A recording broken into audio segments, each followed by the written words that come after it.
नमस्कार, जोहार, आदाब मित्रों। मैं हूं माइकल जेमसन। आप देख रहे हैं सुपर फास्ट मीडिया।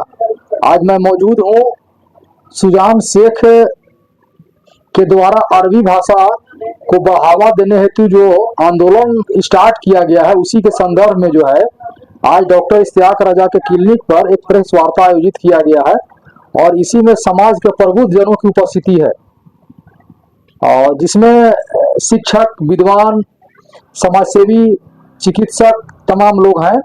और सबसे पहले क्या कुछ कहेंगे? सबसे पहले सवाल रहेगा डॉक्टर इश्तियाक रजा से। सर, सुजान शेख के द्वारा जो अभियान चलाया गया है कि अरबी भाषा को एक आम भाषा बनाया जाए और क्योंकि अरबी भाषा हिंदुस्तान में इस्तेमाल किया जाता है, जैसे वह नमाज पढ़ने में या कुरान पढ़ने में या धार्मिक अनुष्ठानों में जो है अक्सर इस्तेमाल होता है, लेकिन उसका लोग मीनिंग नहीं जानते हैं, है ना सर? तो इसमें कैसे कुछ बढ़ावा दिया जा सकता है सर? देखिए, सबसे पहले मैं सराहना करता हूं सुजान शेख जी का और सुजान शेख जी के टीम में, इनका संरक्षक कमेटी में जितने भी मेंबर हैं, पदाधिकारी हों, उन तमाम लोगों को मैं मुबारकबाद देता हूं। उनको मैं हार्दिक बधाई देता हूं कि उन्होंने इस अरबी विषय को चुना है और अरबी का एक आंदोलन का रूप देकर एक आम भाषा का रूप करने के लिए सरकार से इन्होंने मांग रखा है। ये सराहनीय कदम है, मैं इनका सराहना करता हूं। सर, कैसे कुछ हो पाएगा? क्योंकि आप चिकित्सक हैं, आपके नाम के आगे डॉक्टर लगता है, आप महान समाज सेवी हैं, समाज सुधारक हैं, सामाजिक विचारक हैं, चिंतक हैं और सबसे बड़ी चीज है कि आप राज और समाज की बड़ी गहरी समझ रखने वाले शख्सियत हैं। देखिए, सबसे पहले कि इन्होंने जो कदम उठाया है और इनके जो सहयोगी लोग हैं, जो मिलजुल कर कदम उठाए हैं, वाकई काबिले तारीफ है। यह कदम आगे निरंतर चलते रहना चाहिए और अरबी भाषा को हिंदी मीनिंग क्या होता है ये कोई नहीं जानता है, क्योंकि हम भी नहीं जानते हैं कि अरबी में अगर कोई बात को रखे मेरे पास तो मैं उसका माकूल हिंदी नहीं समझ पाता हूँ। वास्तविक हिंदी क्या होता है, उचित जवाब क्या होना चाहिए, उसका अर्थ क्या होता है, ये हमें भी नहीं समझ में आता है। लेकिन ये अरबी से लोगों को हिंदी में ट्रांसलेट करना बहुत जरूरी है, क्योंकि आज के इस बदलते परिवेश में जो स्थितियां बनी है, जो डिजिटल इंडिया बना है, इसके आज के समय में हर लोगों को अरबी भाषा जानना बहुत जरूरी हो गया है। अरबी से हिंदी और हिंदी से अरबी जानना बहुत जरूरी हो गया है, क्योंकि एक ही राज्य में या एक ही जिला में रहकर कोई काम या जिंदगी बसर नहीं कर सकता। इस राज्य के लोग दूसरे राज्य में भी जाते हैं, इस देश के लोग दूसरे देश में भी जाते हैं और वहां पर इन भाषाओं की आवश्यकता होती है। इसलिए यह आंदोलन बिल्कुल सही है और जायज है। लोगों को इस आंदोलन को सहयोग करना चाहिए और आम जनों को इस भाषा को समझने और सीखने की बहुत ही आवश्यकता है। लाखों की संख्या में हमारे देश के लोग अरब मुल्क में रोजगार और सेवा या कह लीजिए कि व्यापार के दृष्टिकोण से आना जाना जारी रहता है। इस संदर्भ में भी हमें लगता है कि लोगों को अरबी सीखना चाहिए। क्या सर? जी बिल्कुल, हमने तो कहा कि इस देश के लोग और देशों में जाते हैं, दूसरे कंट्री में लोग जाते हैं जहां पर अरबी भाषा का यूज होता है, प्रयोग होता है, और अरबी मेरे देश के लोग नहीं जानेंगे तो वहां पर सही से नौकरी नहीं कर पाएंगे और उनको उचित सैलरी भी नहीं मिल पाएगी। इसलिए अरबी जानना बहुत जरूरी है ताकि दूसरे देशों में जाकर वो कारोबार को सही से कर सकते हैं और अपना जीवन यापन भी कर सकते हैं। बहुत बहुत शुक्रिया प्रख्यात चिकित्सक, महान समाज सेवी, सामाजिक चिंतक, विचारक इश्तियाक रजा जी। हम बढ़ते हैं आगे खबरों की ओर। बहुत बहुत शुक्रिया आशु पार्टी केंद्रीय कार्य समिति सदस्य डॉक्टर इश्तियाक रजा साहब। और हम इससे आगे बढ़ते हैं, दामोदर सर हैं जो कि कह लीजिए कि प्रख्यात जो है कि शिक्षक हैं और समाज सेवी हैं। इनका उपस्थिति इस प्रेस वार्ता में है। सर, क्या कुछ कहना चाहेंगे? सुजान शेख का जो कॉन्सेप्ट है कि ये जो है कि अरबी भाषा को जो है सर एक आम भाषा में तब्दील किया जाए, इसका बढ़ावा दिया जाए, जो कि अभी तक इस भाषा को एक खास वर्ग मुसलमानों तक सीमित रखा गया है, जो कि लाखों की संख्या में हमारे यहाँ के लोग जो है अरब मुल्क में जो है रोजगार के लिए, व्यवसाय के लिए जाते हैं। आप जानते हैं जितना अरब मुल्क में हमारे हिंदुस्तान के, पाकिस्तान के, बांग्लादेश के लोग जाते हैं, शायद ही किसी देश के लोग जो है वहां पे जाते हैं लाखों की संख्या में।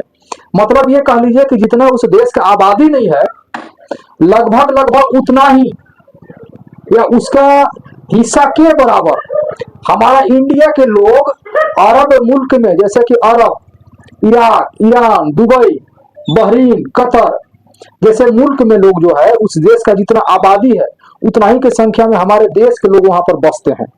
मतलब कि उसी देश में एक अलग हिंदुस्तान पैदा ले लिया है। लेकिन अफसोसजनक कि वहां के लोग अरबी नहीं जानते हैं, ये कुछ हद तक इंग्लिश से काम चलाते हैं, जो कि मुनासिब नहीं होता है। कैसे बढ़ावा मिल पाएगा, क्या कुछ अपने असर से कर पाएंगे सर? दामोदर सर। सबसे पहले मैं इस चैनल को धन्यवाद करता हूं और धन्यवाद देता हूं सुजान शेख को, जो अरबी भाषा के जागरूकता अभियान आंदोलन छेड़े हुए हैं। ये बहुत धन्यवाद के पात्र है, क्योंकि अरबी भाषा और संस्कृत भाषा ये दोनों प्राचीनतम भाषाओं में से एक है। और इस भाषा को लोग, मैंने इसका अस्तित्व प्रभाव कम होते जा रहा है, और सुजान शेख इस भाषा को जागरूक अभियान चला करके लोगों को जागरूक करने का प्रयास कर रहे हैं। बहुत बहुत सराहनीय कदम है इनका, मैं इनको बहुत धन्यवाद देता हूं। और जहां तक आपने बताया कि बहरीन, सऊदी अरब, इराक, तो जितने भी मुस्लिम कंट्री है सभी देशों में अरबी भाषा चलता है और लोग अरबी भाषा से कारोबार भी करते हैं। आपने एक बात बताया कि इंग्लिश भाषा से लोग कारोबार करते हैं, वो तो सही है, लेकिन ये जो अरबी भाषा है इसका अस्तित्व खत्म नहीं होना चाहिए, इसको बरकरार रखना चाहिए और लोगों को अरबी भाषा जानना चाहिए, ताकि लोग अपना विदेशों में, मुस्लिम कंट्री में जाकर के अपना कारोबार कर सके और इस भाषा को बचाएं। चलिए, शुक्रिया सर, दामोदर सर, बहुत बहुत धन्यवाद इस वार्ता में अपने विचारों को व्यक्त करने के लिए। हम आगे बढ़ते हैं और मिलते हैं सुजान शेख से। जी, पूरे दुनिया में 65 मुस्लिम कंट्री है, इस्लामिक कंट्री 65 है, जिसमें 25 देशों में मुसलसल, यह कह लीजिए कि एक राजकीय भाषा के तौर पर 25 मुल्क में जो है, 25 देशों में अरबी भाषा बोला जाता है। और इस भाषा ही कह लीजिए कि क्रांतिकारी क्षेत्र में जो है, इसको बढ़ावा देने के लिए आपने कह लीजिए कि इंडिया में आप इसका कह लीजिए कि एक आंदोलन छेड़ चुके हैं। कैसे कामयाब हो पाएगा, क्यों जरूरत आन पड़ा इस भाषा को इतना बढ़ावा देने का, जहां लोग आज सारा कह लीजिए कि शिक्षा दीक्षा और इंग्लिश जैसे भाषा को लोग जो है ज्यादा तरजीह दिया करते हैं, और इंग्लिश बोलना पढ़ना अपने आप में एक शान वाली भाषा समझा जाता है। तो क्यों जरूरत क्यों महसूस हुआ अरबी जैसे भाषा को बढ़ावा देने का? जी बोलिए। सबसे पहले तो देशवासियों का जोहार, नमस्कार, सत श्री अकाल, पूरा जय हिंद, जय भारत करना चाहते हैं। और पूरे देशवासियों से मैं अपील करना चाहता हूं कि जरूरत हमारे देश का अरबी भाषा को जरूरत इसलिए है कि हमारे देश के लोग बहुत सा अरब कंट्री में पलायन करते हैं। दूसरी बात यह है कि हमारे देश का फौज भी सहयोग करते हैं दूसरे देशों में जाकर के, इसलिए अरब देशों में जो कमाने जाते हैं लोग, उन लोगों से जब बातचीत करते हैं कि हम जब अरब कंट्री में कमाने जाते हैं तो वहाँ के बातचीत हमको कुछ समझ में नहीं आता है। तो इसलिए हमने ये सोचा कि इस भाषा को हमारे देश में भी जरूरत है।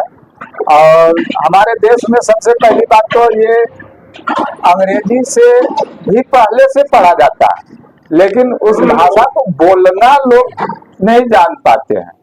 तो हमने ये सोचा कि हम स्कूल, कॉलेज, टीचर रख करके हम जो है कि इस भाषा को प्रचालित नहीं कर सकते हैं, हम एक आम आदमी हैं। तो हमने सरकार से, पब्लिक से हर किसी से सहयोग मांग रहा है और इस भाषा को चढ़ बढ़ के लोग भाग ले, सहयोग करें, इसलिए कि हमारे देश के आस पड़ोसी भी देश अरबी भाषा को जानने वाले हैं, तो सब एक दूसरे से सबको काम होता है, जरूरत होता है, तो उस भाषा को हम जानेंगे तो ज्यादा बेहतर रहेगा। इससे ज्यादा आप क्या कह सकते हैं। और लोगों को हम यही कहेंगे कि बढ़ चढ़ करके हिस्सा लें और इस संरक्षक समिति को आगे बढ़ाएं और संरक्षक समिति के भागीदारी बने और आगे हम प्रयास करते रहेंगे और आगे इस कार्य को करते रहेंगे। आप लोगों तक पहुंचाने तक मेरा हर संभव मेरा प्रयास रहेगा कि आपको जानकारी हो अरबी भाषा को, और जो जानना चाहता है हिंदी से अरबी बोलना सीखे, ऐसा किताब बनवाने के हम प्रयास कर रहे हैं। और इस किताब छपवाने में आर्थिक या संरक्षक समिति जैसे भी हो, आप लोग चढ़ बढ़ करके हिस्सा लें और इस क्रांति को कमजोर ना होने दें। और इससे ज्यादा क्या कर सकते हैं। चलिए, शुक्रिया सुजान शेख जी, धन्यवाद। राष्ट्रीय संयोजक अरबी भाषा संरक्षण समिति, और हमसे जुड़ चुके हैं राजेंद्र जी, जिनसे अभी हम बातें करते हैं।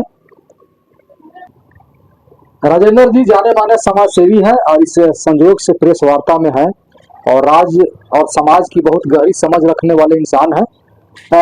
जी सर, क्या समझ में आ रहा है सुजान शेख जी का जो बातें हैं, और क्या कुछ लोगों का मदद मिल पाएगा और इनका अभियान को किस मतलब की नजरिए से आप देखते हैं सर?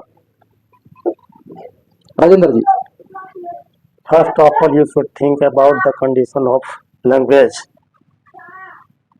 सबसे पहली बात है कि जो हम लोग लोकतंत्र में रहते हैं तो उसमें किसी भी व्यक्ति विशेष का संस्कृत पर कब्जा है या अरबी पर, तो जैसे हम लोग ये समझ पाते हैं कि संस्कृत भाषा है वो हमारे स्वर्ण वर्ग के लोग जानते हैं ज़्यादा, और अरबी भाषा जो है उस भाषा को ज़्यादा मुस्लिम भाई समझते हैं। लेकिन दरअसल बात है कि ये जनरली होना चाहिए, किसी व्यक्ति विशेष पर उसका डिपेंड नहीं रहना चाहिए। जैसे हमारे देश के लोग बाहर जाते हैं तो वहां जाने के बाद न उनको अच्छा काम मिल पाता है, न कोई धंधा मिल पाता है, न नौकरी वहां मिल पाती है, न वहां पढ़ाई अच्छा कर सकते हैं। इसलिए नहीं कर पाते हैं कि वहां की लैंग्वेज इनको मालूम ही नहीं है। इसलिए इस भाषा को जनरल किया जाए ताकि भारत के या वर्ल्ड के हर कोई के नॉलेज में ये आ जाए ये भाषा अच्छी भाषा है ना। अब संस्कृत में लोग बोलते हैं, हमें तो पता ही नहीं चलता है कि क्या, भाई जिसको जानकारी नहीं है अगर संस्कृत भाषा बोला जाएगा तो जनरल आदमी को कुछ मतलब नहीं हो जाएगा। उसी तरह से अरबी भाषा है, अरबी भाषा विशेषकर मैंने मुस्लिम समुदाय के लोग ही समझ पाते हैं, हिंदू समाज के लोग तो 0% जानते हैं। सर तो इनका अभियान में आम जनों का या प्रबुद्ध जनों का कितना साथ मिल सकता है सर? क्योंकि ये अकेला शख्स तो इतना बड़ा जो बीड़ा उठाए हुए हैं, तो इसमें तो जो है कि अकेला शख्स ये तो जो सोच को लेकर के चले हैं उसमें तो कामयाब नहीं हो पाएंगे जब तक से आम जन, प्रबुद्ध जन और जो सक्षम लोग हैं जब तक से उन लोगों का साथ न मिले। कितना साथ मिल सकता है सर? किसी काम को करने के लिए एकजुटता की आवश्यकता होती है। हम जब एक रहेंगे, इनको सहयोग देना करेंगे। मान लीजिए हम पाँच छह लोग यहाँ बैठे हुए हैं, कल 10 होंगे, परसों 25 हो सकते हैं, 50 हो सकते हैं, सैकड़ों हजार हो सकते हैं। इसलिए किसी चीज को छोटा नहीं समझना है सर, छोटा से ही बड़ा आदमी होता है। तो हमें जब कुछ काम को लेकर आगे बढ़ रहे हैं तो हमें एकजुट होकर इनको सहयोग देने की आवश्यकता है। अकेले कुछ भी काम नहीं किया जा सकता है सर। इसलिए काम करने के लिए सरकार को आगाह किया जा रहा है। इनके डिपार्टमेंट जो भी सरकारी मदद हो तो मदद किया जा सकता है।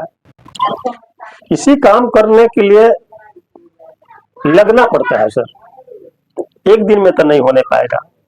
क्रांति जब छिड़ता है तो मुखिया एक ही कोई होता है, अब उसके साथ शिकड़ की कड़ियां जैसे होती है एक दूसरे में अटैच रहती है, उसी तरह से हम आम जनता को अटैच होना पड़ेगा। चलिए शुक्रिया सर राजेंद्र जी। और इस जो भी जो है कि आरबी भाषा संरक्षण समिति का जो अपडेट होगा उससे अवगत कराता रहूंगा। तब तक बने रहिए हमारे साथ। मैं हूं आप सबों का son of Jharkhand Michael Jameson superfast media के साथ। तब तक जय हिंद, जोहार, खुदा हाफिज।